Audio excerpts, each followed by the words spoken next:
ఈ చదవబడిన ప్రకటన పుస్తకంలోని 5వ అధ్యాయం మొదటి నుంచి చివరి వచనాల వరకు ఉన్న విషయాన్ని ఈరోజు మనం ధ్యానించేద్దాం. మన ధ్యానాంశం ఏంటంటే యోహాను ఏడవవద్దు. అపోస్తలుడైన యోహాను భక్తునికి మరొక పేరు ప్రేమ శిష్యుడు అని పేరు. ప్రేమ శిష్యుడు. ఈ శిష్యునికే యేసుక్రీస్తు ప్రభువారు తన తల్లి అయిన మరియ గారిని బాధ్యతగా అప్పగించారు. ఆ యోహాను గారే. ఈ యోహాను గారు పద్మసు ద్వీపంలో ఆత్మవశ్యుడుగా ఉండి పరలోక మర్మములను చూశాడు. జరగబో సంగతులను దేవుడు ఒక ఉద్దేశం చొప్పున, ఒక ప్రణాళిక చొప్పున, ఒక రెవల్యూషన్ని, ఒక ప్రత్యక్షతను దేవుడు యోహానుకు అనుగ్రహించినప్పుడు ఆ ప్రత్యక్షత చొప్పున ఆయన పరలోక దర్శనాలను చూడటం జరిగింది. అవన్నీ రాశారు. అందుకని ఆయనను ప్రకటనకర్త అని, రెండవది ప్రేమ శిష్యుడని, మూడవది ఏంటంటే వేదాంతవేత్త అని. పాత నిబంధనలో పెద్ద ప్రవక్తలు, చిన్న ప్రవక్తలని ఎంచబడేటటువంటి ఆ పుస్తకాల్లోంచి సంఘాభివృద్ధి కొరకు, సంఘక్షేమం కొరకు, సంఘ నడవడిక బాగుపరచడం కొరకు దేవాది దేవుడు తాను ఎంచుకున్నటువంటి ప్రవక్తల ద్వారా ఏమైతే బోధించారో ఆ ప్రవచనాలన్నింటికంటే కూడా ఈ యుగము అంతమవటం, అనగా దేవుడు నిర్ణయించిన కాలంలో తన కుమారుడైన క్రీస్తు వారిని ఈ భూమి మీదకి పంపించి యుగాంతములో లేదా చివరిలో జరగబోయేటటువంటి ఎస్కటాలజీ అంటారు, చివరి దినాలలో జరగబోయే కార్యాలు, వాటిని గూర్చి దేవుడు ఇచ్చిన ప్రత్యక్షత, చివరి ప్రవచన పుస్తకం. ఇది ఒక గంభీరమైన ప్రవచనాత్మక పుస్తకం అని గట్టిగా చెప్పచ్చు. ఒక వ్యక్తి దేవుని దర్శనములతో నింపబడి సంఘానికి ప్రవచనాన్ని అందించాలంటే ఎవరికి పడితే వాళ్ళకి దేవుడు ఆ భాగ్యం ఇవ్వరు. ఎవరికి ఇస్తారంటే ఆయన యందు నిలిచి ఉన్న వారికి, ఆయనలో ఎదుగుతూ ఉన్నవారికి, ఆయన నుంచి ఏదో ఒక సత్యాన్ని నేను నింపుకోవాలని ఆశపడే వారికి దేవుడు ఆ భాగ్యం ఇస్తారు. యోహాను భక్తునికి దేవుడు ఆ భాగ్యం ఇచ్చారు. ఇంకొక మాట కూడా ఆయన గురించి అన్నమాట ఏంటంటే ఆయన ఒక ప్రవక్త దూత అని కూడా అన్నారు. ప్రవక్త దూత. ఆయన శరీరునిగా ఉండగానే ఆత్మవశుడిగా పరలోకానికి తీసుకొని వెళ్ళటం అది చాలా గొప్ప సంగతి. ఈ దినాల్లో మనం గమనించినప్పుడు ఇప్పటి కాలపు కొంతమంది విశ్వాసులు ఈ మధ్య కాలంలో సోషల్ మీడియా వేదికగా సాక్ష్యాలు చెప్పడం మొదలెట్టారు. నేను పరలోకానికి వెళ్ళొచ్చానని చెప్తున్నారు. మనము వాటిని డినే చేయనక్కర్లా. అరే నువ్వు వెళ్ళటం ఏంటి, అబ్బా అంత గొప్ప, నువ్వంత భక్తురాలువా, అంత భక్తుడువా, నువ్వు పరలోక మర్మాలు చూడటం ఏంటి, పరలోక దర్శనాలు చూడటం ఏంటి, నేను ప్రాణాపాయ స్థితిలో ఉన్నాను, కోమాలోకి వెళ్ళిపోయాను, తిరిగి నన్ను ప్రభు బ్రతికించారు, ఈ మధ్యలో దేవుడు నన్ను పరలోకాన్ని తీసుకువెళ్ళి దైవ దర్శనాలు చూపించారు అని కొన్ని సత్యాలు చెప్పడానికి చాలామంది ఇష్టపడుతున్నారు. కొన్ని సత్యాలే, కొన్ని భ్రమలలో మాట్లాడే మాటలే. అవి వాస్తవాలో అవాస్తవాలో మనకు అక్కర్లేదు. కానీ యోహాను భక్తుడు పరలోకం నుంచి భూమి మీదకి పంపబడిన దూత కాదు. అపోస్తలుడైన యోహాను భక్తుడు పరలోకం నుంచి భూమి మీదకి పంపబడినటువంటి దూత కాదు. కేవలము మానవుడే, మనుష్యుడే. కానీ ఆయన దేవునితో గడిపిన అతి దగ్గరైనటువంటి వ్యక్తిగత ఆధ్యాత్మిక సంబంధ బాంధవ్యాన్ని బట్టి ఆయన దైవ పరలోక దర్శనాలను, రాబోవు సంగతులను గూర్చిన సంగతులను దేవుడు తెలియజేయటానికి యోహాను భక్తుడిని ఎంచుకోవటం, ఆయన ఆత్మవశుడుగా ఉండటం, అనేక సంగతులు ఉంటాయి. అందుకని ఈ విషయాల్లో మనం గమనించినప్పుడు యోహాను భక్తుడు ధన్యుడు. ఇంకొకటి ఏంటంటే మనందరి జీవితాలకు ఆయన రాసిన పుస్తకం లేకపోతే, ఈ ప్రకటన ప్రత్యక్షత, దైవ వాక్ ప్రత్యక్షత, పరలోకమును గూర్చిన ప్రత్యక్షత, 24 మంది పెద్దలను గూర్చిన ప్రత్యక్షత, 12 గోత్రకర్తలను గూర్చిన ప్రత్యక్షత, ఈ ప్రత్యక్షతల పుస్తకం మనకు అందకపోతే క్రైస్తవ్యానికి పరలోకముందనే నిరీక్షణ ఉండేది కాదు. పరలోకముందనేటటువంటి నిరీక్షణ ఉండేది కాదు. కనుక ఈ రోజున క్రైస్తవ్యానికి ఒక నిరీక్షణ ఉందంటే దేవుడు అపోస్తలుడైన యోహాను భక్తుడిని ఆయన ఆత్మవశుడను చేసి, అంటే అర్హుడుగా ఉన్నాడు, ఆత్మవశునిగా దేవుని దర్శనాలు, పరలోక మర్మములను చూపించడానికి తగిన భక్తి జీవితపు స్థాయి కలిగిన వాడు ఎవరు? యోహాను భక్తుడు. అందుకని ఇక్కడి నుంచి మనం వివరణలోనికి వెళ్ళబోయే ముందు నేర్చుకునే సత్యం ఏంటంటే, నీవు నేను సీజనల్గా, ఇన్స్టాల్మెంట్లోనే నేను దేవునికి దగ్గరగా ఉంటా, మిగిలిన రోజుల్లో నామకార్థంగా ఉంటా, మరి మిగిలిన దినాలు అన్యుల కంటే ఘోరంగా ఉంటా. అన్యులంటే ఇక్కడ అర్థం విగ్రహాలను పూజించే వాళ్ళు మరెవరు కాదు అర్థం, ప్రభువుని ఎరగని వారు. అటువంటి వారిలాగా ప్రవర్తించేటటువంటి దౌర్బల్యతలో ఉంటాం మనం చాలాసార్లు. అది ఉండొద్దు. దేవునిలో ఎల్లప్పుడూ స్థిరులుగా ఉంటూ, ఎల్లప్పుడూ దైవ కార్యముల వైపు ఆశ కలిగి ఉంటూ, దేవుని నుంచి ఏదో ఒకటి మనం పొందుకోవాలనేటటువంటి తపనతో దేవుని యందు, దేవునిలో, దేవునితో అనుసంధానమై జీవించేటటువంటి వ్యక్తులు దైవ దర్శనాలు చూస్తారు. దేవునికి స్తుతి కలుగును గాక. దేవుడు తను చెప్పదలుచుకున్న సంగతులను ఆ వ్యక్తుల ద్వారా చెప్తారు, వారిని వాడుకుంటారు దేవుడు చక్కని పాత్రలుగా. నువ్వు నేను ఎలా ఉన్నాం పరీక్షించుకోవాలి.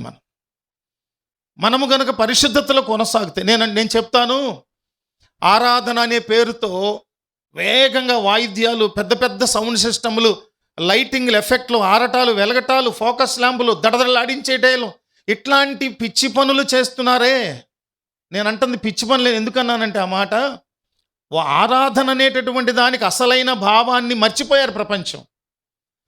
యోహాను భక్తుడు పద్మస్సు ద్వీపంలో ఒంటరిగా ఉన్నప్పుడు ఆయన జీవితంలో ఉన్న 24 గంటల్లో ప్రతి నిమిషము ఆరాధనలోనే ఉన్నాడు. దేవునికి స్తుతి కలుగును గాక. ప్రతి నిమిషము ప్రభువును హృదయంలో మమేకం చేసుకొని ఉన్నారు. ప్రభువు ఆయన ఐక్యమైపోయి ఉన్నారు. చెరలో ఉండటం ఒక భాగ్యమని ఎంచుకున్నాడు యోహాను భక్తుడు. చెరలో ఉండటం ఒక భాగ్యం, ఒంటరిగా ఉండటం ఒక భాగ్యం. ఆ భాగ్యం ద్వారా ఏం పొందుకున్నాడు? దేవునితో విడదీయరాని మమేకమయ్యున్న ఆరాధన సమయం.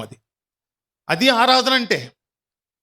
పనిలో ఉన్న దేవుణ్ణి మర్చిపోకుండా స్తుతించడం ఆరాధన. నీ జీవన వ్యాపారంలో ఉండి కూడా నిరంతరము దేవుని స్తుతించడం ఉందే, అది ఆరాధన. అయితే మనందరం కలుసుకొని చేయలేం కాబట్టి కలుసుకున్నప్పుడు ఆరాధన చేస్తున్నాం. ఆరాధన అంటే కలుసుకున్నప్పుడు మారిపోదు భావం. అప్పుడు ఏం చేయాలంటే, నీకు దేవునికి మధ్య ఒక స్ట్రాంగ్ బాండింగ్ అనేది ఏర్పరచుకొని ప్రభువునందు ఆనందించడం, ప్రభు యొక్క గుణగణాలను వర్ణించడం, ప్రభువుతో మమేకమైన ఆ ఆత్మతో మన ఆత్మ సంధించబడిన అనుభవంలో ఉన్నప్పుడు అది నిజమైన ఆరాధన.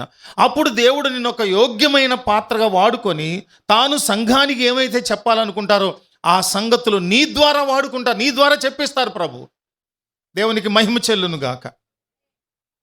ఈ 5వ అధ్యాయాన్ని, ప్రకటన పుస్తకం 5వ అధ్యాయాన్ని మనము 4 విభాగాలుగా చేద్దాము. ఒకటి చూడండి దయచేసి, మొదటి నుంచి చూసినప్పుడు మొదటి నుంచి 4 వచనాలు, 5వ అధ్యాయము మొదటి నుంచి 4 వచనాలు చదవండి ఒకసారి. లోపటను వెలుపటను వ్రాత కలిగి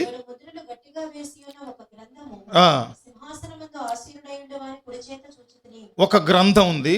ఇలాంటి గ్రంథం నేను ఇందాక తెచ్చిపెట్టుకుని, ఇది ఒక గ్రంథం అనుకుంటే, ఈ గ్రంథానికి లోపల బయట 2 వైపులా రాయబడి ఉన్నదట. ఆ గ్రంథము 2 వైపులా రాయబడి ఉంది. ఆ గ్రంథానికి ఎన్ని సీల్స్, ముద్రలు వేసేసారు. 7 ముద్రలు వేశారు. ఈ 7 ముద్రలు వేయబడినటువంటి ఒక గ్రంథము సింహాసనాసీనుడైనటువంటి మహాదేవుని చేతిలో ఉండి చూపిస్తున్నాడు ఆయన. చదవండి.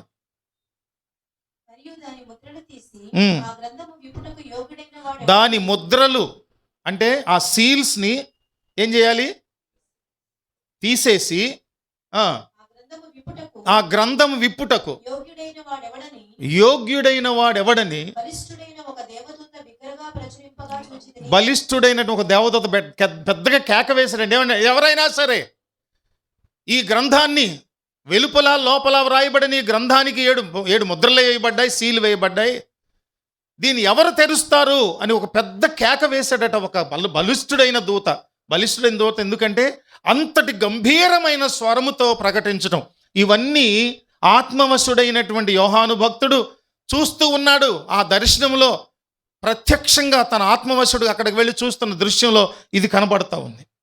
ఒకసారి మనం కూడా ఆ యోహాను అపోస్తలుడైన యోహాను భక్తుని వలె మనం కూడా ఆ దర్శనమును, రాయబడిన సంగతుల ద్వారా ఒకసారి మనము వారితో కలిసి మనం మమేకమైతే, వారితో కలిసిన అనుభవంలోనికి మనం వెళ్ళినప్పుడు ఇది మనకు స్పష్టంగా అర్థమవుతుంది. చదవండి. పరలోకమందు గాని, భూమి మీద గాని, భూమి క్రింద గాని ఆ గ్రంథము విప్పుటకైనను చూచుటకైనను ఎవరికి శక్తి లేకపోయెను. ఎవరికి శక్తి లేదు. ఈ గ్రంథము వెలుపట లోపట వ్రాసింది ఎవరు? ప్రభువు, సృష్టికర్త అయిన మహాదేవుడైన తండ్రి వ్రాశారు. ఎందుకు రాసి ఉంటారు? దేవుడు ఏదైనా ఒకటి రాశారంటే ఎందుకు రాస్తారంటే అది మన యొక్క క్షేమం కొరకు, మనము పడినటువంటి శ్రమ కష్టము దానికి తాలూకు జవాబు కొరకు, లేదా బహుమతి కొరకు, మన క్షేమం కొరకు, మన ఆత్మక్షేమం కొరకు, మన జీవన సరళి దేవునితో ఎదిగి ఫలించడానికై ఉపయోగపడేటట్లు ఏదైనా సరే మనకు ప్రయోజనకరంగా ఉండాలనే రాస్తారు తప్ప దేవుడు ఆయనకు ప్రయోజనకరంగా ఏమీ చేసుకోరండి. ఎంత గొప్ప దేవుడు అండి మన దేవుడు. ఆయన బంగారం వజ్ర వైడూర్యాలతో అలంకరించుకోవడానికి ఇష్టపడరు. ఆయన బంగారం ఆయనదే, వజ్ర వైడూర్యాలు ఆయనవే, ఆకాశం ఆయనదే, భూమి ఆయనదే, మనందరము ఆయన వారమే, సకల సృష్టి ఆయనదే. కానీ ఆయన కొరకు ఏది ఉంచుకోరు, ఏది చేసుకోరు. ఏది ఆలోచించినా, ఏది వ్రాసినా, ఏది సిద్ధపరిచినా, ఏ ప్రవచనాన్ని అందించినా మన కోసమే, మనందరి కోసం, మన బాగు కోసం, మన యొక్క పడిన శ్రమకు తగిన బహుమతి సిద్ధపరచడం అనే విషయాలను సిద్ధపరచినటువంటి దేవుడు. అటువంటి విషయాల్లో మనం గమనించినప్పుడు దేవుడే ఒక గ్రంథాన్ని రాసి ఆ గ్రంథానికి లోపట బయట కూడా విషయాలు రాయబడ్డాయి. అవి ఫోల్డ్ చేయబడి 7 ముద్రలు వేయబడి ఉన్నాయి. దాన్ని విప్పమని పెద్ద కేక వేసి చదవమనంటే ఎవరూ లేరట, ఎక్కడ లేరు. ఎందుకు తెలుసా? దేవాది దేవుడు రాసిన దానిని నరమాతృలు ఎవరు కూడా విప్పలేరు, చదవలేరు. నరమాతృలు ఎవరు కూడా విప్పలేరు, చదవలేరు. అక్కడ ఒక గంభీరమైన పిలుపు వచ్చింది. అక్కడ వరకు మనం చూసినప్పుడు ఎవరు దీన్ని విప్పగలరు, ఎవరు దీన్ని చదవగలరు, ఎవరు ఈ ముద్రలను విప్పగలరని ఆలోచించినప్పుడు పెద్ద కేక వేసినప్పుడు ఆ గ్రంథము విప్పుటకైనను చూచుటకైనను కనబడనందున నేను బహుగా ఏడ్చుచుండగా. ఎవరు? యోహాను భక్తుడు ఏడుస్తున్నాడంట. ఇక్కడ మనం ఉంటే ఏమండి, యోహాను గారి స్థలంలో నేను యోహాను అనుకుందాం. వీళ్ళందరూ కూడా 24 మంది పెద్దలు, లేకపోతే 12 గోత్రకర్తలు, కోటాను కోట్ల దూతగణాలు, కెరూబులు, శరాపులు, పరలోకము గొర్రెపిల్ల వెలుగుతో ప్రకాశిస్తూ దేదీప్యమానమైన వెలుగుతో ఉన్నప్పుడు అక్కడ చూస్తూ ఉన్నారు. ఇదంతా కూడా ఆత్మవశుడుగా భూమి మీద ఉన్నాడా లేదా మనిషి? ఎక్కడున్నాడు? పద్మసు ద్వీపంలో ఉన్నాడు. చాలాసార్లు మనకు దర్శనాలు వచ్చినప్పుడు, మన కళ్ళు వచ్చినప్పుడు, మనకెందుకులేండి, మనం కళ్ళు వచ్చి దర్శనాలు వచ్చినప్పుడు మన వాళ్ళు చూసి ఏంద్రా మూలుగుతున్నావు తపాని వేసి లేపుతారు మనల్ని. చిన్నపిల్లలు, పసిపిల్లలు, వారు చిన్నపిల్లలుగా ఉన్నప్పుడు వాళ్ళు నవ్వుతూ ఉంటారు, వాళ్ళు ఏడుస్తూ ఉంటారు. పసిపిల్లలు స్నానం చేయించి చక్కగా అన్ని సింగారించి పడుకోబెడతాం కదా, వాడు నిద్రపోయి కొన్నిసార్లు విపరీతంగా నవ్వుతూ ఉంటారు. కొన్నిసార్లు ఎక్కి ఏడుస్తూ ఉంటారు. అప్పుడు మనం ఏదో తెలిసినట్టు చెప్తాము, దేవుడి దగ్గర ఆడుకుంటున్నాడంట, దేవుడి దగ్గర ఆడుకుంటుంటే దూతలంతా చిక్కలకి పెట్టారంట. ఇట్లా రకరకాల కథలు చెప్పుకుంటాం మనం. కానీ ఇక్కడ శరీరునిగా పద్మసు ద్వీపంలో ఉన్న, ఆత్మవశుడుగా దేవుని రాజ్యంలో ఉన్న ఆయన కింద ఆ పారవశ్యంలో, అంటే యోహాను సువార్త 1వ అధ్యాయం 17వ వచనంలో ఏమంటాడంటే, ఆ దేవా సింహాసనాసీనుడైనటువంటి ఆ మహాదేవుని చూసినప్పుడు చచ్చిన వాని వలె ఆయన పాదముల యొద్ద పడి తిని అంటాడు. అంటే తాను అపస్మారక స్థితిలో ఉండి కింద శరీరము స్పృహలో లేకుండా ఉండి తనలో తాను దుఃఖపడిపోతున్నాడు, ఏడుస్తున్నాడు. ఆయన ఎలా ఉండుంటుంది గమనించారా? పసిబిడ్డ నిద్రపోతున్నప్పుడు ఎలా దుఃఖపడతాడో యోహాను భక్తుడు కూడా ఈ పద్మసు ద్వీపంలో భౌతికంగా దుఃఖిస్తున్నాడు. కానీ అక్కడ కూడా గమనించినప్పుడు ఆయన ఏం చేస్తున్నాడు? ఈ ముద్రలు విప్పేవాడు ఎవరూ లేరని ఏడుస్తున్నాడండి. ఏడవటం ఎందుకు? కంగారు పడితే సరిపోద్దుగా, టెన్షన్ పడితే సరిపోద్దుగా. ఏడవటం ఎందుకంటే ఆయనలో ఆ గ్రంథంలో ఏమి రాయబడి ఉందో, ఆ గ్రంథములో దేవుడు ప్రజానీకం కొరకు ఏమి రాసించారో, ఇదిగో పద్మసు ద్వీపంలో ఉన్న నేను ఇప్పటి వరకు జరిగిన సంగతులన్నింటినీ తెలుసుకున్నాను. నేను ఇక మీదట ఏం జరగబోతుందో నన్ను తీసుకొచ్చారు ప్రభు ఆత్మవశునిగా పరలోకానికి, అన్నీ చూపిస్తూ ఉన్నాడు. 4 అధ్యాయాలు ముగిశాయి, 7 సంఘాలను చూపించారు. ఇక్కడికి వచ్చేప్పటికీ ఈ అధ్యాయం ప్రత్యేకంగా ఏంటంటే ఆయన సిద్ధపరిచిన బయట లోపల రాయబడిన 7 ముద్రలు వేయబడిన ఒక పుస్తకాన్ని చూపించి దీన్ని ఓపెన్ చేయండి, ముద్రలు విప్పండి అని చెప్తే ఎవరూ లేరనేసరికి, ఎక్కడ లేరు?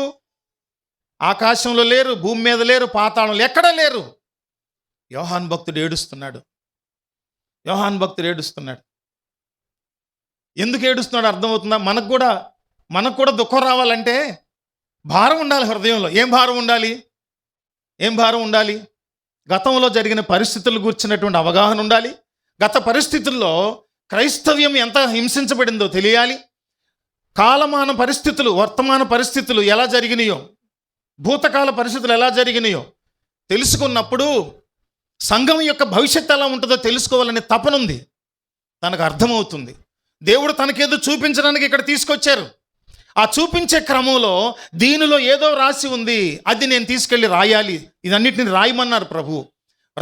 రాసినందువల్లే ఈ రోజున మనము పరలోకం అనేది ఉన్నదనే నిరీక్షణతో మనం జీవించగలుగుతున్నాం. కనుక ఆయన చాలా చాలా ఆందోళన చెందుతూ దుఃఖపడి ఏడుస్తున్నాడు ఆయన. తర్వాత వచనాలు చదవండి. ఇక్కడి నుంచి అంటే 1 నుంచి 4వ వచనం వరకు ఉన్నది ఏంటంటే, మనం విభజించుకున్న 4 విభాగాల్లో మొదటిది ఏంటంటే యోగ్యుని కొరకైన అన్వేషణ. అది 1 నుంచి 4 వచనాలు ఉన్నది ఏంటంటే యోగ్యుని కొరకు, అర్హుని కొరకు అన్వేషణ. యోగ్యుడైన వాని కొరకు. దేనికి యోగ్యుడు, దేనికి అర్హుడు కావాలని అన్వేషిస్తున్నారు? ఏంటది? 7 ముద్రలు వేయబడి లోపల బయట వ్రాయబడినటువంటి ఒక గ్రంథాన్ని. అది మొదటి విభాగం. 1 నుంచి 4 వచనాల్లో 5వ అధ్యాయంలో యోగ్యుడైన వాని కొరకు అన్వేషణ. ఎవరు? తర్వాత వచనం చదువుదాం. ఆ పెద్దలలో ఒకడు, ఏడవకము, ఇదిగో దావీదుకు చిగురైన యూదా గోత్రపు సింహము 7 ముద్రలను తీసి ఆ గ్రంథమును విప్పుటకై జయము పొందెనని నాతో చెప్పెను. అర్హుడు ఎవరో అని ఎవరు లేరని ఆ ప్రకటన విన్న వెంటనే ఎవరు లేరని నువ్వు బాధపడి ఏడుస్తున్నావు.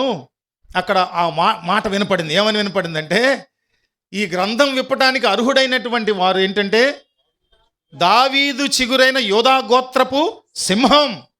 యెషై మొద్దు నుండి దావీదు తండ్రి గారి పేరు యెషై. ఆయన కుమారుడైన దావీదు వంశములో యేసుక్రీస్తు ప్రభువారు జన్మించారు. చిగురు వలె పుట్టాడు ఆయన. ఆ చిగురు మహావృక్షమైంది. ఇప్పుడు యోధా గోత్రపు, దావీదు చిగురైన యోధా గోత్రపు సింహము 7 ముద్రలను విప్పటానికి కావలసినటువంటి ఎలిజిబిలిటీ, అర్హతను సంపాదించుకున్నాడు అన్నాడు. అన్న వెంటనే ఎదురు చూస్తారు కదా అందరూ. ఏమని ఎదురు చూస్తారు? విన్న మాట విన్నారు. ఏమని విన్నారు? ఆ చదవండి. అది చదివారు. ఏమని విన్నారు? దావీదు చిగురైన యోధా గోత్రపు సింహం. ఎలా ఆ ముద్రలు విప్పటానికి ఎవరు వస్తారనుకుంటున్నారంటే, ఒక యోధా గోత్రపు సింహం వస్తుందని ఎదురు చూస్తున్నారు అందరూ. ఎలా ఉంటుంది సింహం వస్తే? అని ఇలా గాండ్రించేసి జూలు విదిల్చి గంభీరమైన రీతిలో అది వచ్చేస్తుంది, గబగబా వచ్చి ముద్ర విప్పుతుంది అనుకుంటున్నారు. యేసయ్య యోధా గోత్రపు సింహమా కాదా? యెషై ముద్దు నుంచి చిగిర్చినటువంటి చిగురైన యేసయ్య కాదా? ఏలయనగా మనకు శిశువు పుట్టెను, కుమారుడు అనుగ్రహించబడెను, ఆయన భుజముల మీద రాజ్యభారముండును, ఆశ్చర్యకరుడు, ఆలోచనకర్త, బలవంతుడైన దేవుడు, నిత్యుడగు తండ్రి, సమాధానకర్త యొక్క అధిపతి ఆయనకు పేరు. ఈ గుణలక్షణాలు కలిగినటువంటి యేసయ్య యోధా గోత్రపు సింహమే. అక్కడ ఉన్న వాళ్ళు అనుకుంటున్నారు, యోహాను భక్తుడు కూడా అనుకుంటున్నాడు, నువ్వు ఏడవద్దయ్యా, ఎవరు ఏడవద్దు. ఎందుకనంటే దాన్ని విప్పగలిగిన అర్హత కలిగిన వాడు ఎవరంటే యోధా గోత్రపు సింహమైన యేసయ్య అనుకున్నాడు. ఆ తర్వాత వెంటనే ఏం జరిగింది చూడండి. మధ్యను వధింపబడినట్లుండిన నిలిచి ఉండేట్టు చూచి. చూడండి, అందరు యోధా గోత్రపు సింహం వస్తుంది, ప్రచండమైనటువంటి ఆ బల శౌర్యాలతో వచ్చేసి ఆ ముద్రను విప్పుతారు అనుకుంటుంటే, ఆ చెప్పిన మాట ఏమో అలా ఉంటే అక్కడ కనపడుతుంది ఏంటి తెలుసా? వధింపబడిన గొర్రెపిల్ల. వధింపబడిన ఏమని రాశాడు చూడండి, వధింపబడినట్లుండిన గొర్రెపిల్ల నిలిచి ఉండటం. అంటే అర్థం ఏంటంటే గాయపరచబడి రక్తమోడుతూ ఉన్నట్లుగా కనిపిస్తున్న గొర్రెపిల్ల కనపడింది. అది ఒక దృశ్యం, అర్థం చేసుకోవటం కొరకైన ఒక దృశ్యం. యూదా గోత్రపు సింహముగా మాత్రమే ఉంటే ఈ ప్రజలకు రక్షణ కలగటం జరగదు. కాబట్టి దేవుడు ఆ యూదా గోత్రపు సింహమయ్యున్న యేసుక్రీస్తు ప్రభువుని వధింపబడిన గొర్రెపిల్లగా యేసయ్య దేవుడు నిర్ణయించి మార్చి ఒక బలియాగమును అర్పించారు. ఆ బలియాగముగా అర్పించబడిన గొర్రెపిల్లకు ఈ ముద్రలు విప్పేటటువంటి శక్తి సామర్థ్యాలు, హక్కు, అవకాశం ఉందని మనకు అక్కడ కనపడతా ఉంది. యూదా గోత్రపు చిగురైనటువంటి, యూదా గోత్రపు సింహమై ఉన్నటువంటి యేసుక్రీస్తు ప్రభు గురించి చెప్తే చదవని తర్వాత ఆ గొర్రెపిల్లకు ఎలా ఉందండి? ఆ గొర్రెపిల్ల చెప్పండి. గాయపరచబడి రక్తమోడ్చుతూ కనబడుతూ ఉన్నటువంటి ఆ గొర్రెపిల్లకు 7 కొమ్ములు 7 కన్నులు ఉండెను. ఆ కన్నులు భూమి అందంతటికి పంపబడిన దేవుని 7 ఆత్మలు. ఏమండి, దేవుడు త్రిత్వమై ఉన్నాడు. తండ్రి, కుమారుడు, పరిశుద్ధాత్ముడు. త్రిత్వమై ఉన్నటువంటి దేవుడు, పరిశుద్ధాత్ముడు ఒక్కడే, కుమారుడు ఒక్కడే, తండ్రి ఒక్కడే, బాప్తిస్మము ఒక్కటే. మరి 7 ఆత్మలు ఎక్కడి నుంచి వచ్చినాయండి? మనము ఒక 5-6 వారాల క్రితం చెప్పుకున్నాం. 7 ఆత్మలనేవి ఉండవు. దేవుని ఆత్మ లక్షణాలు, దేవుని ఆత్మ స్వభావాలు 7 ఉంటాయి. ఆ 7 స్వభావాలు భూమి అంతటికి పంపబడి ఆత్మ వెళ్ళాడంటే, పరిశుద్ధాత్ముడు ఎక్కడున్నాడో అక్కడ ఆయన 7 స్వభావాలు కూడా ఏముంటాయి? ఇప్పుడు ఆత్మ నింపుదల కలిగిందండి, నేను ఆత్మ పొందుకున్నాను నువ్వు చెప్తే నీలో ఏముండాలి, నాలో ఏముండాలి? ఆత్మ స్వభావాలైనటువంటి 7 ఉండాలి. ఎక్కడున్నాయి అవి? యెషయా పుస్తకం 11వ అధ్యాయంలో, యెషయా పుస్తకం 11వ అధ్యాయంలో ఉన్నాయి. ఏముంది? జ్ఞాన వివేకములకు, చదవండి ఒకసారి.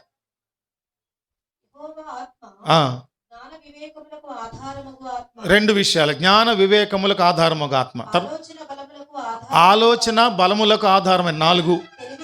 తెలివిని, యెహోవా యందల భయమును, భక్తిని పుట్టించే ఈ స్వభావాలు 7 కూడా దేవుని ఆత్మలో ఉన్నప్పుడు ఆ ఆత్మ నింపుదల కలిగిన మనము ఈ 7 స్వభావాలు కలిగి జీవిస్తాం. తర్వాత చదవండి. ఆయన వచ్చి సింహాసనాసీనుడై ఉన్నవాని కుడి చేతుల నుంచి, అనగా దేవాది దేవుని కుడి చేతుల నుంచి తీసుకొని ఆ గ్రంథమును తీసుకొనినప్పుడు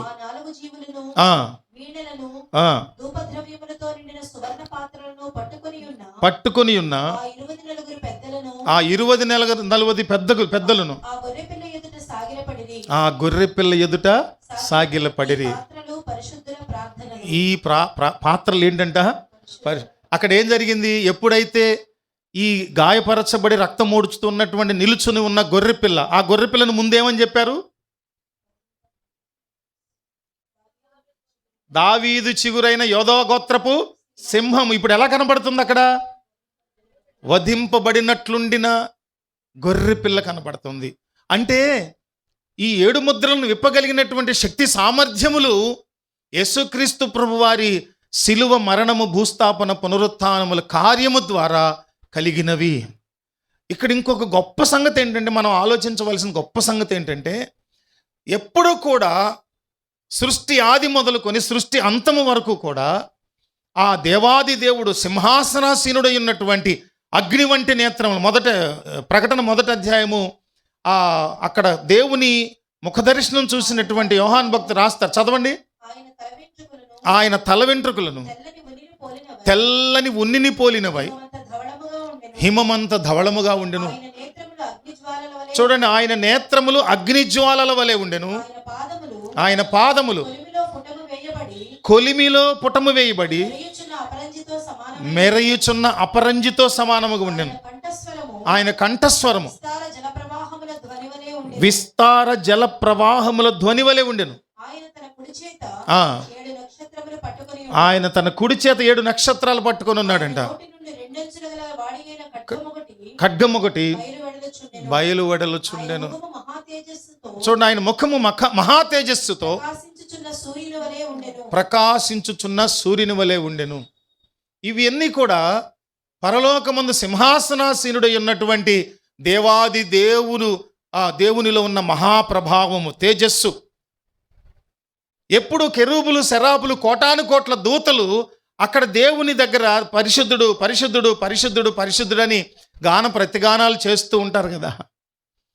మరి ఇప్పుడు జరుగుతుంది ఏంటి తెలుసా? అక్కడ వీళ్ళందరూ 24 మంది పెద్దలందరూ కూడా ఆ సువర్ణ పాత్రలు తీసుకొని వీణలు పట్టుకున్నటువంటి వాళ్ళు వచ్చి ఏం చేస్తున్నారంట?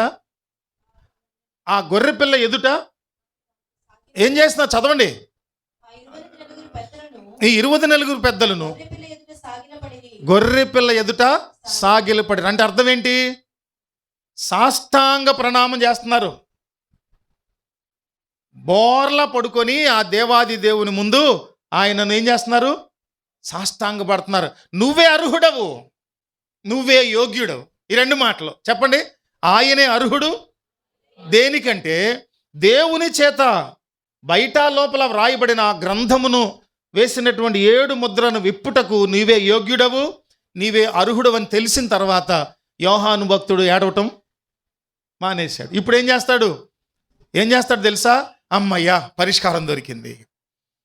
అమ్మయ్యా, ఇందులో ఏమి రాయబడినవో మర్మయుక్తంగా ఉన్న సంగతులు ఇప్పుడు ఏం చేయబడతాయి? బహిర్గతం చేయబడతాయి. ఆ 7 ముద్రలు విప్పినప్పుడు ఒక్కొక్క ముద్ర విప్పబడుతున్నప్పుడు ఏమేమి సంఘటనలు జరుగుతాయో అవన్నీ కూడా తెలుస్తాయి. అప్పుడు ఏం చేయొచ్చు? ఆయన రాయవచ్చు.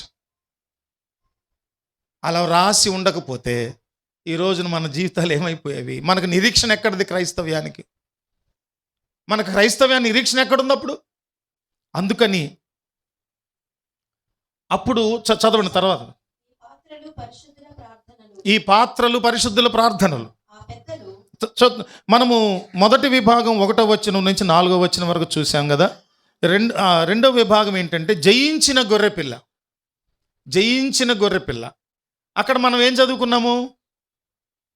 చదువుకున్నాము? వధింపబడిన గొర్రెపిల్ల, యూదా గోత్రపు సింహము. సింహం ఏం చేసింది? జయించి ఏమైంది? గొర్రెపిల్లగా మారింది. జయించి గొర్రెపిల్లగా. గొర్రెపిల్ల అనే మాటలోనే ఈ రోజున మనం బలలో పాల్గొనబోతూ ఉండగా గొర్రెపిల్ల చిందించిన రక్తము, యేసుక్రీస్తు ప్రభు అనేటటువంటి గొర్రెపిల్ల, వధ గొర్రెపిల్ల, యజ్ఞ పశువుగా ఆయన అర్పించబడినటువంటి విషయం.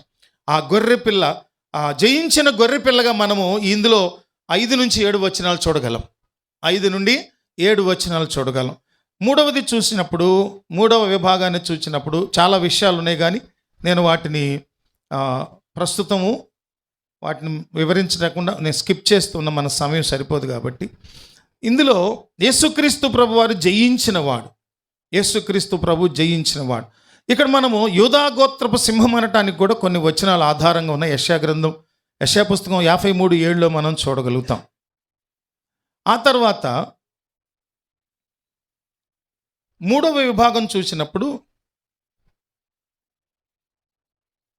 దానికంటే ముందు ఇప్పుడు యోహాను భక్తుడికి ఒక క్లారిటీ వచ్చింది కదా. ఏడుపు మానేశాడు కదా. ఏమని, ఎందుకు మానేశాడు? ఆయన ఏడవద్దన్నప్పుడు ఏడ్చింది ఎందుకు? ముద్రలు విప్పేటటువంటి యోగ్యుడు అర్హుడు ఎవరు లేరని ఏడ్చాడు. ఇప్పుడు తెలిసిన తర్వాత ఒక ఉత్సుకత ఉంటుంది. ఆ ముద్రల్లో ఏముండొచ్చు? 7 ముద్రల్లో ఏముండొచ్చు అంటే మనం చూసినప్పుడు 1 నుంచి 4 ముద్రలు మనం చూస్తే, 1 నుంచి 4 ముద్రలు చూస్తే ప్రకటన పుస్తకం 6వ అధ్యాయం 1 నుంచి 8లో ఉంటాయి అవి. ప్రకటన పుస్తకంలో 6వ అధ్యాయం 1 నుంచి 8 వచ్చిన వరకు 4 గుర్రపు స్వారీలు చేసేటటువంటి వారి ఆగమనం కనపడుతుంది. 4 రకాల గుర్రాలు ఉంటాయి అక్కడ. తర్వాత మీరు చదువుకోండి. ఆ గుర్రాల మీద స్వారీ చేస్తూ వస్తున్నటువంటి ఒక వ్యక్తి కనపడతాడు, పరాక్రమశాలి కనపడతాడు. అందులో ఆ 4 ముద్రలు విప్పినప్పటి జరిగేటటువంటి సారాంశం ఏంటంటే తెగుళ్ళు, యుద్ధము, క్షామము, మరణం. ఏమేం చెప్పండి? యుద్ధము, తెగుళ్ళు, క్షామము, మరణం. ఈ 4 ముద్రలు విప్పినప్పుడు తీసుకొచ్చినటువంటి 4 విషయాలు ఏంటంటే, ఒకటి తెగుళ్ళు వస్తాయి, యుద్ధం వస్తుంది, క్షామం వస్తుంది, మరణం వస్తుంది. ఇప్పుడు అప్పుడు చెప్పబడినటువంటి ప్రవచనాత్మకమైన ఆ వచనాల సారాంశంగా మనం చూసినప్పుడు ఆ ముద్రల ఫలితాన్ని మనం చూస్తున్నాం. ఇప్పుడు ఏమేమి జరుగుతున్నాయి ప్రపంచవ్యాప్తంగా, ఏమేమి జరుగుతున్నాయి? తెగుళ్ళు ఉన్నాయి, కరోనాను చూసాం మనం, ఇంకా రకరకాల తెగుళ్ళు ఇంకానే ఉన్నాయి. చాలామంది చెప్పట్లేదు డాక్టర్లు. ఇప్పుడు ప్రజలు బెదిరిపోతారని, భయపడిపోతారని, భయభ్రాంతులకు గురయ్యి కరోనాలో చాలామంది రోగానికంటే భయపడి చచ్చిపోయిన వాళ్ళు ఎక్కువ మంది అని చెప్పుకున్నాం మనం. ఆ 4 ముద్రలు విప్పినప్పుడు జరిగేవి తెగుళ్ళు, యుద్ధము, క్షామము, మరణం. 5వ ముద్ర ప్రకటన 6వ అధ్యాయం 9 నుంచి 11 వచనాల్లో చూస్తాం. అక్కడ చూసినప్పుడు బలిపీఠం క్రింద అమరవీరులైన వారి ప్రార్థన. బలిపీఠము క్రింద అమరవీరులైన వారి ప్రార్థన. వాళ్ళు ఏమని ప్రార్థన చేస్తున్నారంటే న్యాయం కోసం మొరపెడుతున్నారు. అవి మీరు చదువుకోండి తర్వాత. న్యాయం కోసం. ఎన్నో ముద్రది? 5వ ముద్ర. న్యాయం కోసము మొరలు ప్రార్థనలు చేస్తారు. వాళ్ళ ప్రార్థనలు మూలుగులు వినపడుతూ ఉన్నాయట బలిపీఠం క్రింద నుంచి. మనం అంతకుముందు ఒకసారి ధ్యానం చేశాం. 6వ ముద్ర చూసినప్పుడు మహాభూకంపం కలుగుతుంది. సూర్యుడు, చంద్రుడు, నక్షత్రాల్లో అద్భుతాలు జరుగుతాయి. అది తీర్పు దినం. 6వ ముద్ర చూసినప్పుడు అదేటువంటి దినమట? తీర్పు దినం.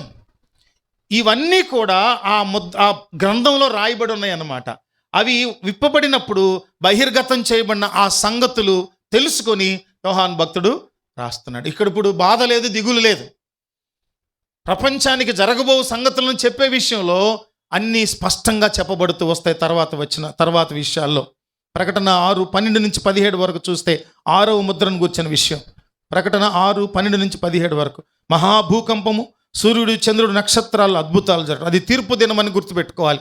7వది చూచినప్పుడు, 7వ ముద్ర చూచినప్పుడు ప్రకటన 8వ అధ్యాయం 1 నుంచి 2 వచనాల్లో చూస్తాం. 7వ ముద్ర విప్పినప్పుడు పరలోకములో నిశ్శబ్దం. పరలోకములో నిశ్శబ్దం. ఆ తర్వాత 7 దూతలు బాకాలు ఊదటం. 7 దూతలు బాకాలు ఊదటం. ఇది మనము 2వ విషయంగా చూస్తాం. 7 ముద్రలు అవి ఉన్నాయి. అంటే మనం ఇప్పుడు ఆ ముద్రల నెరవేర్పు జరుగుతున్న కాలంలో ఉన్నాం. ఇంకా జరగబోయేటటువంటి నెరవేర్పులు ఉన్నాయి. అప్పుడు పద్మసు ద్వీపంలో యోహాను భక్తుడు ఆత్మవశుడే చూసిన దర్శనాలు అవన్నీ, ఆ గ్రంథం విప్పబడినప్పుడు అందులో ఉన్నటువంటి సంగతులు అవి ఇప్పుడు జరుగుతున్నాయి. అవి దేవుడు యోహాను భక్తుని చేత ఎందుకు ప్రకటించాలనుకున్నారు? ఎందుకు ప్రకటించాలనుకున్నారండి?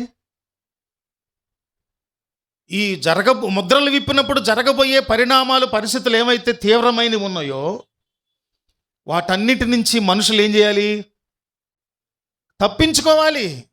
వాటన్నిటి విషయాల్లోంచి తప్పించుకోవాలి. అందుకే ఉగ్రతకు పాత్రలు కాకుండా మనందరం కూడా ఏం చేయాలంటే దైవ రాజ్య అంటే యేసుక్రీస్తు ప్రభు వారి యొక్క 2వ ఆగమనంలో మనము ఎత్తబడే వారిగా సిద్ధపడి ఉండాలి. అలా సిద్ధపడడం కొరకు మనకు ముందస్తుగా చివరి ప్రవచన పుస్తకంగా, చివరి మహాప్రవచన పుస్తకంగా రాయబడింది ఇది. జరగబో సంభవాల గురించి, జరగబో సంగతులను గురించి. ఈ భూమి ఆకాశములు ఏమైపోతాయి? లైవ్ అయిపోతాయి. సూర్యుడు ఏమవుతాడట? నల్లగా అయిపోతాడు. చంద్రుడు ఎలా అయిపోతాడు? ఎర్రగా అయిపోతాడు. ప్రళయం వచ్చేస్తుంది అన్నమాట. భయంకరమైన పరిస్థితులు వచ్చేస్తాయి. అటువంటి పరిస్థితుల్లో నిలవబడివాడు ఎవడు నిలబడతాడో, ఎవడు పరిశుద్ధుడుగా నిలబడతాడు, ఎవడు స్థిరుడుగా నిలబడతాడో.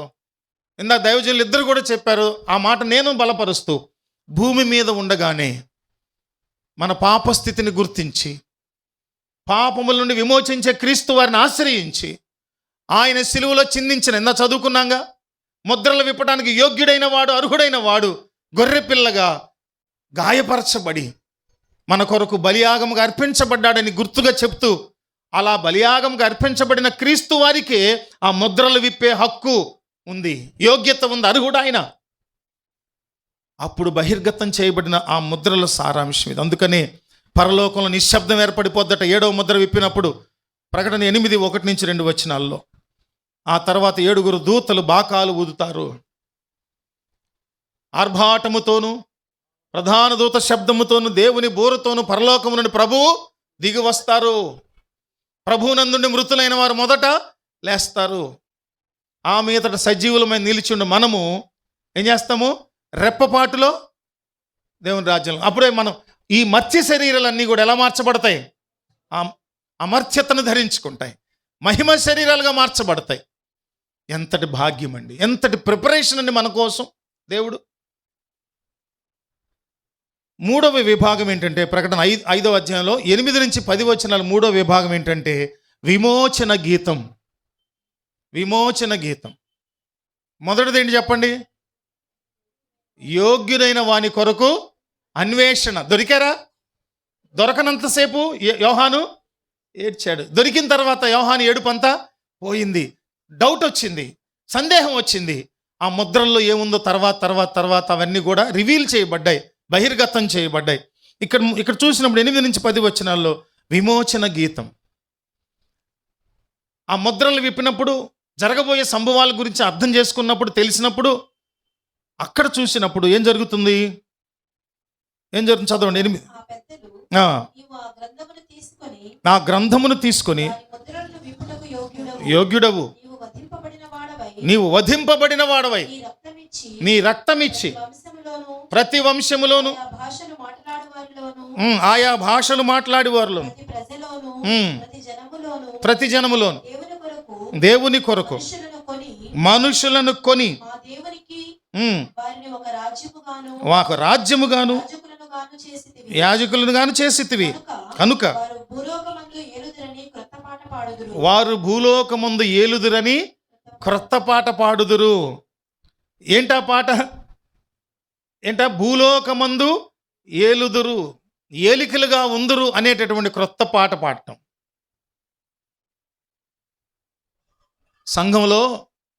సంఘంలో అనేకమైన భావజాలాలతో కూడినటువంటి నూతన గీతాలు పాడాలి. నూతన గీతం దేన్ని చెప్తుందంటే, మనలో నిరంతరము నూతనపరచబడిన జీవితం. నూతనపరచబడటం అనేటటువంటి విషయానికి వచ్చినప్పుడు, నూతనపరచబడటం అనే దానికి వచ్చినప్పుడు మనం నిరంతరము దేవుని చేత, దేవుని వాక్యం చేత, పరిశుద్ధాత్ముని చేత నూతనపరచబడుతూ ఉంటాం. నూతనమైన వాత్సల్యము దినదినము యేసయ్యకు కలుగుతున్న కొలది మనందరం నూతనంగా ఏం చేయబడతాం? నూతనంగా మనము ప్రకాశిస్తాము, వెలిగించబడతాము. నూతనంగా అనేకులను దేవుని కొరకు పట్టేవారుగా ఉంటాం. అంతేకాదు నూతన గీతాలు పాడతాం. రాజబాబు గారు రాశారు, నూతన గీతము పాడెదను నా ప్రియుడేసునిలో, నూతన గీతము పాడెదను నా ప్రియుడేసునిలో. హల్లెలూయా హల్లెలూయా హల్లెలూయా ఆమేన్. పాడదాం అందరం. హల్లెలూయా హల్లెలూయా హల్లెలూయా ఆమేన్. నూతన గీతము పాడెదను నా ప్రియుడేసునిలో, నూతన గీతము పాడెదను నా ప్రియుడేసునిలో. గమనించినప్పుడు నూతన గీతంలో విమోచన ఉంటుంది. ఏముంటుంది చెప్పండి? విమోచన. నూతన గీతంలో ఉజ్జీవం ఉంటుంది. నూతన గీతంలో కృతజ్ఞత ఉంటుంది. నూతన గీతంలో పట్టజాలనంత ఆత్మీయ ఆనందం ఉంటుంది. నూతన గీతంలో మనము దేవునిలో ఆనందించే నూతన భావజాలం ఉంటుంది మనలో. నూతన గీతం అందుకే పాడాలి. నూతన గీతం ద్వారా మన ఆత్మ ఇంతకుముందు పొందనంతటి అద్భుతమైన ఉజ్జీవాన్ని పొందుతుంది. నూతన గీతం దగ్గర అసౌకర్యం అనుకోకూడదు. మొదటిసారి నూతన గీతమే, కష్టగీతమే. రెండోసారి, మూడోసారి, నాలుగోసారి పాడినప్పుడు నూతన గీతం కాదు. ఏమవుతుంది? అలవాటు అయిపోతుంది, పాత గీతం అయిపోతుంది. నూతన గీతం వచ్చినప్పుడు నీ భావజాలం అంతా గతంలో కంటే క్రొత్తగా అనుభవపూర్వకంగా అనుభవించి ఆనందించే అనుభూతిలోకి వస్తుంది. నూతన గీతంలో విమోచన ఉంది. ఇక్కడ ఉన్నది ఏంటంటే, ఈ నూతన గీతంలో ఏముంది? విమోచన. ఎప్పుడైతే దేవుడు నిర్ణయించి వ్రాసి ఉంచినటువంటి ఈ గ్రంథము ఆ ముద్రలు విప్పబడ్డాయో, అప్పుడు మానవ లేదా క్రైస్తవ జీవితానికి ఒక విమోచన కలిగే కార్యం జరుగుతుంది. క్రైస్తవ జీవితానికి విమోచన జరిగే కార్యం అదేంటంటే, సిద్ధపడిన సంఘం వరుడైన యేసయ్యతో కలిసి దేవునితో కలిసి మమేకం అయ్యేటటువంటి ఆ సమయం, అదే విమోచన. సంఘానికి విమోచన, దేహానికి విమోచన, క్రైస్తవ భక్తి జీవితానికి విమోచన. అదే చివరి విమోచన, శాశ్వత విమోచన. ఆ తర్వాత మరొక జన్మ, పిల్లి జన్మ, మేక జన్మ, ఒంటె జన్మ ఏముండో. ఈ మానవ జన్మ అన్నింటికంటే ఉత్కృష్టమైనది, మహోత్కృష్టమైనది, దేవుని పోలికలో చేయబడిన, దేవుని జీవముతో నింపబడినటువంటి జీవితం. ఈ జీవితం ఒక పరిపూర్ణమైన విమోచన పొందటానికి యేసయ్య రాకడే ప్రధానమైంది.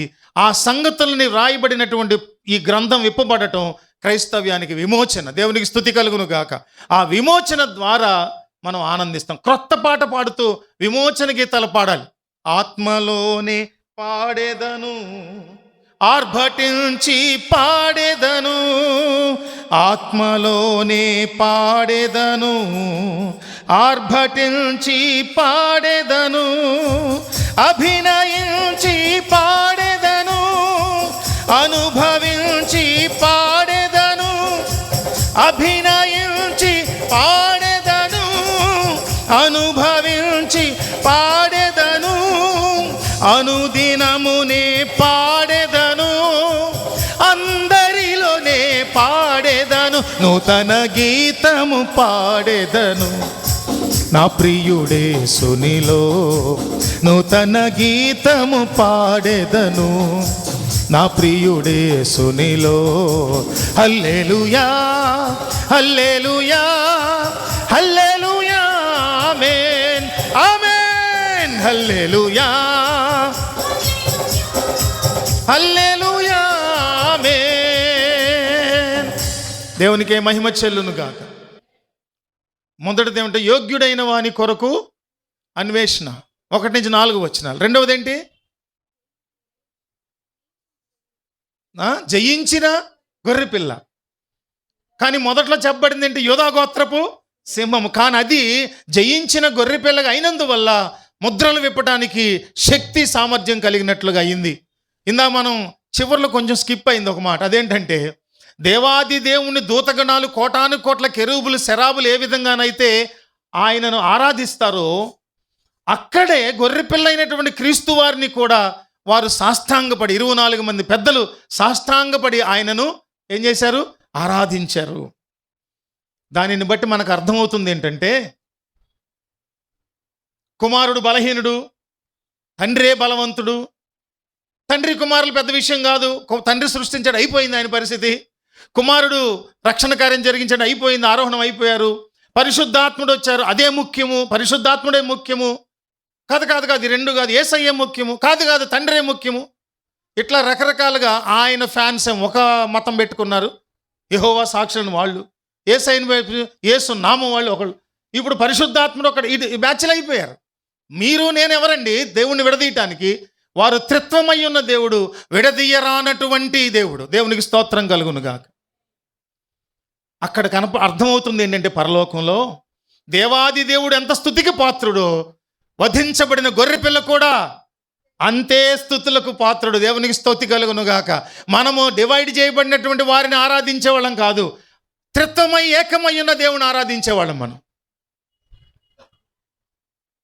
మనము గొర్రెపిల్లగా జయించినటువంటి యేసయ్యను ఆరాధించేవాళ్ళం మనం. దేవునికి మహిమ కలుగును గాక. అక్కడ అంటున్న మాట ఇంకో పాట, శత్రుసేనలు ఎదురైనా, దుష్టులంతా ఒకటైనా, శత్రుసేనలు ఎదురైనా, దుష్టులంతా ఒకటైనా, అజయుడేసుని చేరెదను, విజయ గీతము పాడెదను, అజయుడేసుని చేరెదను, విజయ గీతము దను, ధ్వజమునెత్తి సాగెదను, భజన చేయుచు పాడెదను, నూతన గీతము పాడెదను, నా ప్రియుడే సునిలో అందరూ నూతన గీతము పాడేదను, నా ప్రియుడే సునిలో అజయుడేసుని చేరెదను, విజయ గీతము పాడేదను. అజయుడేసు యేసయ్య శిలువ మరణము పొంది పునరుత్థానుడై లేచినటువంటి విజయమే కాదు, చెప్పండి, యేసుక్రీస్తు ప్రభువారు మరణమును జయించి పునరుత్థానుడై లేచిన విజయమే కాదు, ఇక్కడ కూడా ఒక విజయం. ఏంటది? ఎవరు విప్పలేని, ఎవరి వల్ల కాని ముల్లోకాలు అంటాం కదా, ఎక్కడ ఎవరి కానటువంటి ఒక కార్యము పరలోకములో ఆయన వల్ల మాత్రమే అయిన కార్యం. ఆయనే అర్హుడు, ఆయనే యోగ్యుడు, ఆయనే ఆ గ్రంథమును విప్పినందువల్ల అక్కడ దేవాది దేవుడైన తండ్రితో సమానముగానే కుమారుడైన క్రీస్తు వారిని ఆరాధించడం జరిగింది. ఎన్నో బలపరిచే వచనాలు ఉన్నాయి, కానీ మనకు హోలీ కమ్యూనియన్లో కూడా పాల్గొనవలసి ఉంది. తదుపరి ప్రేమ విందు ఉంది కాబట్టి నేను కంక్లూడ్ చేస్తూ ఉన్నా. ఆ తర్వాత చూడండి వచనాలు. విమోచన గీతము మనం ప్రకటన 5లో 8 నుంచి 10 వచనాల్లో చూస్తాము. చివరిదిగా చూసినప్పుడు పూజింపబడిన యోగ్యత గల గొర్రె పిల్ల. ఇప్పుడు పూజింపబడిన యోగ్యత గల గొర్రె పిల్ల యేసుక్రీస్తు ప్రభువు. చదవండి. మరియు నేను చూడగా సింహాసనమును ఆ, జీవులను ఉమ్. పెద్దలను ఆవరించి ఉన్న అనేక దూతల స్వరము వినబడెను. ఏంటంట? చూడండి, మళ్ళీ ఒకసారి చదవండి. నేను చూడగా సింహాసనమును జీవులను పెద్దలను ఆవరించి ఉన్న సింహాసనమును జీవులను పెద్దలను ఆవరించి ఉన్న అనేక దూతల స్వరము అనేక దూతల స్వరం. పెద్ద గంభీరమైన స్వరం, దాన్ని మనం అంచనా వేయలేం. ఎన్ని వేల వాటేజ్ ఉన్నటువంటి సౌండ్ సిస్టమ్ మనకు తెలియదు. అది నేను అనుకుంటాను, శరీరులుగా గనక మనం ఉండి ఆ శబ్దం ఒక్కసారి వింటే మన చెవుల్లో కర్ణబేరి బద్దలైపోయి బడబడ రక్తం గారిపోద్ది అనమాట. మనుషులకు అందనంత మహాగంభీరమైన స్వరాలతో అక్కడ ఏం జరుగుతుంది చూడండి. వారి లెక్క కోట్ల కొలదిగా చూడండి ఎంతమంది ఉన్నారంట? కోట్ల కొలది. మనందరం ఒక్కసారి దేవునికి స్తోత్రం చెల్లిద్దాం, హల్లెలూయా చెప్దాం. దేవునికి స్తోత్రం. అందరూ చెప్పండి గట్టిగా, దేవునికి స్తోత్రం కలుగునుగాక. ఇంకా గట్టి చెప్పాలి, దేవునికి స్తోత్రం కలుగునుగాక. నా తపన ఏంటంటే, అక్కడ కోట్ల మంది దూతలు చెప్పిన దాంట్లో ఇంతైనా రేణువంతైనా మనం చెప్పగలుగుతామా అన్నట్టు ట్రై చేస్తే, ఆకలేస్తుందయ్యా ఆపేవయ్యా అన్నట్టుంది, హల్లెలూయా అన్నట్లేదు. మనం ఇళ్లలోనైతే టీవీలు చూసుకుంటూ ఫోన్లు చూసుకుంటూ 11ంటికో 12ంటికో అమ్మ నాన్న తిడతా ఉంటే, భార్య తిడుతుంటే అప్పుడు తింటాం. ఇక్కడ మాత్రం లెక్క కావాలి, వాల్ క్లాక్లు చూడాలి ఎంత టైం అయింది. నా ఆత్మ నా వశంలో ఉంది, నేను దేవుని వశంలో ఉన్నాను నాకు తెలుసు. కాబట్టి చెప్దాం గట్టిగా, దేవునికి స్తోత్రం కలుగునుగాక. ఇట్లానే ఉంటే ఇక్కడున్న కొద్ది మందికి ఎంతమంది దేవుని స్తుతిస్తున్నారంట? కోట్ల కొలది సంఖ్య అని చెప్పి ఎవరు చెప్తున్నారు ఈ మాటలు? యోహాను భక్తుడు చెప్తున్నాడు. మహానంతో చెప్తున్నాడు ఆయన. చదవండి తర్వాత. వధింపబడిన గొర్రెపిల్ల, అందరూ చెప్తారా? కమలాతో పాటు చెప్పండి అందరూ. చెప్పండి.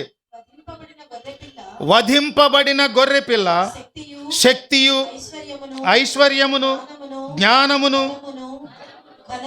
ఘనతయు మహిమయు స్తోత్రమును పొంద అర్హుడని గొప్ప స్వరముతో చెప్పుచుండిరి.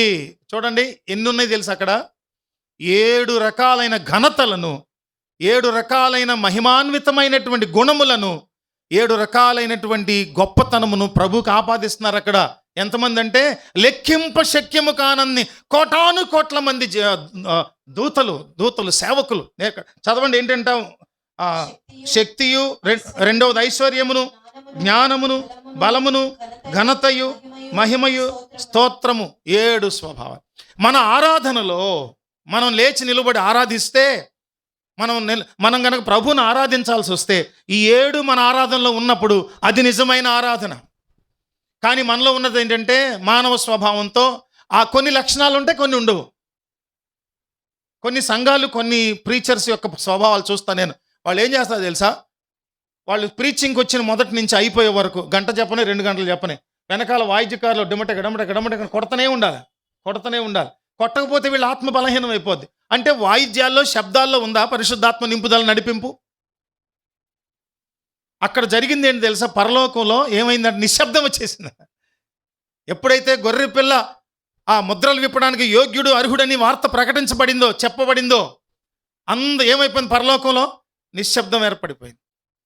ఆ నిశ్శబ్దాన్ని పండితుడు ఏమన్నాడు తెలుసా? భూమి మీద యేసుక్రీస్తు ప్రభువారి సిలువలో మరణించినప్పుడు ఏర్పడిన నిశ్శబ్దం అట అది. గొర్రెపిల్ల విజయం పొందినవాడు. ఇక్కడ చేస్తున్న స్తుతిలో మన జీవితంలో ఈ ఈ ఈ ఈ ఘనతంతా ఉండాలి. ఏముండాలంటే దేవునికి శక్తి ఐశ్వర్యము. రాజుబాబు గారి పాటలో ఏంటంట? అజయుడేసుని చేరెదను, విజయ గీతం పాడేదను. బలంతో, మనకున్న శక్తి అంతటితో దేవుని స్తుతించాలి. శక్తి ఐశ్వర్యము అంటే నీకున్న సంపదతో దేవుని మహింపరచాలి, నీకున్నటువంటి జ్ఞానంతో దేవుని మహింపరచాలి, నీకున్న బలంతో దేవుని మహింపరచాలి, ఘనపరచాలి, దేవుని మహిమపరచాలి, స్తోత్రించాలి. ఇవన్నీ ఆరాధనలు ఉన్నప్పుడే అది శక్తివంతమైన పరిపూర్ణమైన ఆరాధన. ఆ తర్వాత వచనాలు కూడా చదువు. అంతటా భూలోకమందును భూమి క్రిందను సముద్రములోను ఉన్న ప్రతి సృష్టము అనగా వాటిలోనున్న సర్వమును సింహాసనాసీనుడై ఉన్న వానికిని గొర్రె పిల్లకును స్తోత్రమును ఘనతయు మహిమయు ప్రభావములు యుగయుగములు కలుగునుగాకని చెప్పుట వింటుంది. ఇప్పుడు ఇద్దరినే స్తుతిస్తున్నారు. సింహాసనాసీనుడైన తండ్రిని, తర్వాత ముద్రలు విప్పగలిగినటువంటి యోగ్యుడు అర్హుడైనటువంటి గొర్రె పిల్లైన యేసుక్రీస్తు, ఇద్దరినే స్తుతిస్తున్నారు. దేవునికి స్తోత్రం కలుగునుగాక. ఇప్పుడు అర్థమైందా? తండ్రినే సేవిస్తామనేది ఒక బ్యాచ్, కుమారునే సేవిస్తామనే బ్యాచ్ భూమి మీద ఉంది, కానీ పరలోకంలో లేదండి. పరలోకంలో లేదు. అందుకని వీళ్ళు కొన్ని వచనాలు తీసుకొని వాటి ఆధారం చేసుకొని కొన్ని సిద్ధాంతాలు సృష్టించి కొన్ని వ్యాప్తి చేసేసి సామ్రాజ్యాలు నిర్మించారు. కొన్ని దేశాల్లో పెద్దగా ఎస్టాబ్లిష్మెంట్ ఉంటుంది ఏవో సాక్షులకి, యేసునామం వాళ్ళకు ఉంటాయి. కానీ మనము త్రిత్వమును అనగా త్రియైక దేవుణ్ణి సేవిస్తున్న వాళ్ళం మనం. చివరిలో ఏమంటున్నాడు ఆయన? ఆ 4 జీవులు ఆమెనని చెప్పగా ఆ పెద్దలు సాగిలపడి నమస్కారం చేసిరి. మన కుర్చీలు ఉన్నాయి, స్థలం లేదు కాబట్టి, స్త్రీలకు కొంత అభ్యంతరం కాబట్టి అలా ఉన్నాం. కానీ మామూలుగా అయితే మనము పూర్తిగా దేవుని స్తుతించే మనసుంటే సాష్టాంగపడి దేవుని స్తుతించాలి. బోర్ల పడుకొని మన అంగములన్నీ కూడా నేలను ఆనుకోవటం సాష్టాంగం అంటే. అవన్నీ నేను చెప్పను. కానీ సాష్టాంగ ప్రణామం అంటే అర్థం ఏంటంటే మానవుని అంగములన్నీ కూడా నేల మీద ఆనుకొని దేవుని స్తుతించటంలో ఏంటంటే కంప్లీట్ సరెండరింగ్ టు గాడ్. దేవునికి పూర్తిగా మనము వశమైపోవటం అన్నమాట. అది ఆరాధన. ఎవరు చేస్తున్నారు క్రైస్తవ సమాజంలో సాష్టాంగపడి ఆరాధన? గెంతులు, అరుపులు, కేకలు, బొబ్బలు, ఆ సౌండ్ సిస్టమ్ కూడా కే అని రకరకాలైన ఫ్లాంజర్ ఎఫెక్ట్లు పెట్టడం అన్ని ఇది పిచ్చి అయిపోయిందండి.